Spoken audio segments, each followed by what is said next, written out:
बुजुर्ग महिला की बात पुलिस ने तो नहीं सुनी, लेकिन उस जर्नलिस्ट ने सुन ली और अपने प्राइम टाइम पे न्यूज़ बना के वायरल कर दी। अब रात के वक्त सारे कैदी न्यूज़ देख रहे हैं, उसी बुजुर्ग लेडी की गवाही चल रही है। सारे कैदी कंफ्यूज हैं, क्या ये सच है? लेकिन नकलपाल तो कपिल और मनोज पे भड़क जाता है। कमीनों, पहले लड़की के साथ गलत करने की कोशिश, अब ऐसे बदनाम कर रहे हो। 3 दिन पहले तुम लोगों के भाई माँ बाप मिलने आए थे ना, ये कहानी सुनाई, एक औरत को पैसे दिए और ये कर रहे हो तुम्हें तो मैं कुछ कैदी हैं जो कपिल और मनोज के सपोर्ट में हैं, वो लखनपाल को रोकते हैं, लेकिन कब तक रोक पाएंगे? जब झूठे आरोप लगते हैं तो केवल कानून का नहीं, किसी इंसान का पूरा जीवन सजा बन जाता है, उसकी इज्जत का, उसका भविष्य, उसके भरोसे का। ऐसे केस में जितनी जल्दी हम लड़कियों को हीरो बना देते हैं, क्या हम उतनी ही संवेदनशीलता से कपिल और मनोज जैसे उन युवकों को सुनते हैं जो सिर्फ एक बुजुर्ग महिला की मदद कर रहे थे और अब जेल में अपनी जान की भीख मांग रहे हैं? लोग कहते हैं अगर निर्दोष हो तो डर कैसा, लेकिन सच्चाई ये है, निर्दोष होने पर सबसे ज़्यादा डर लगता है, क्योंकि आपके पास ना सबूत होते हैं ना सिस्टम का भरोसा। तो सवाल उठना ज़रूरी है, क्या हम न्याय के नाम पर किसी की ज़िंदगी कुर्बान कर रहे हैं? क्या झूठे आरोप अब एक नया हथियार बन गए हैं?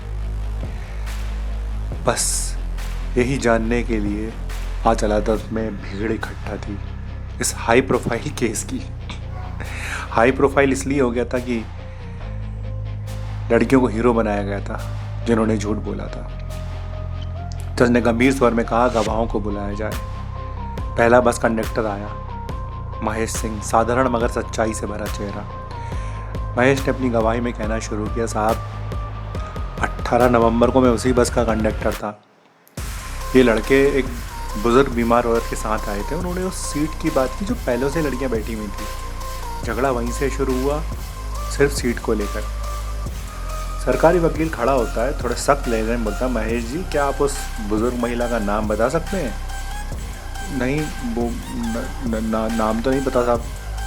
अजीब बात है, किसी अनजान औरत के लिए आपने देख लिया सब कुछ, उसका नाम तक नहीं पता, और एक हफ्ते बाद आपको अचानक सच्चाई याद आ गई। साहब बहुत डर तो लग रहा था पहले, लेकिन फिर ज़मीन ने चैन नहीं लेने दिया। सोचा कि कभी मेरे साथ हुआ या किसी मेरे अपने जैसे किसी के साथ हुआ तो चुप नहीं रहा जा सकता साहब। अब अगला गवाह बुला गया। एक युवा लड़की थी, वो कॉलेज स्टूडेंट, नाम था प्राची चौहान। प्राची ने कटघरे में आते ही साफ सुथरे शब्दों में कहना शुरू किया, सर मैं बस में पीछे बैठी थी, पूरा झगड़ा देखा सुना। लड़कियों को छूने की कोशिश भी नहीं कर रहे थे, वो सिर्फ उस बुजुर्ग महिला को सीट दिलाने की बात कर रहे थे। सरकारी वकील थोड़े गुस्से में प्राची को देखता है, थोड़े आक्रामक अंदाज में बोलता है, प्राची जी क्या आप इन दोनों लड़कों को जानती हो पहले से? नहीं, मैंने बस में पहली बार देखा था इनको। तो क्या आपने पीछे की सीट से पूरे झगड़े की हर बात साफ साफ सुनी, या बस आप भी अब सोशल मीडिया का हीरो बनना चाह रही हो? देखिए, सच बोलना अगर हीरो बनना कहलाता है तो हाँ, मैं हीरो बनना चाहती हूँ। प्राची की आवाज़ में सच्चाई थी। कोर्ट में हल्का शोर होने लगा। जज ने सबको डांटा। सरकारी वकील खड़े हुए, अगर अदालत की परमिशन हो तो मैं एक सोशल मीडिया का वीडियो दिखाना चाहता हूँ। डिफेंस लॉयर ने आपत्ति जताई, लेकिन जज के कहने पर वो वीडियो दिखाएगा जिस वीडियो में एक यंग लड़की है जिसकी न्यूज़ वालों के सामने मनोज और कपिल पर आरोप लगाते हुए कह रही है कि मेरे साथ भी गलत किया था इन दोनों ने। मनोज और कपिल ने इनके खिलाफ बोलने की कोशिश की तो इन लोगों ने मुझे ही गलत साबित कर दिया, जैसे इन बहनों को कर रहे हैं। न्यूज़ वाले उस लड़की से पूछते हैं कि आप जाओगी गवाही देने कोर्ट में उन लड़कों के खिलाफ, उन लड़कियों के सपोर्ट में?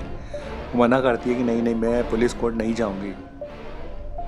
सरकारी वकील वो न्यूज़ दिखा के जज से कहता है, सर अब देखिए, इन्होंने तो अपने गवाह इकट्ठे कर लिए, लेकिन हम सब जानते हैं कि ऐसे अपराध की शिकार लड़कियों का पुलिस के पास जाना फिर अदालत आना कितना मुश्किल है। न्यूज़ में मनोज और कपिल के खिलाफ बोलने वाली लड़की के बयान ने इस केस को एक नया मोड़ दे दिया था। जो माहौल अभी कपिल और मनोज के पक्ष में बनने लगा था वो बदल गया। क्या होगा अब?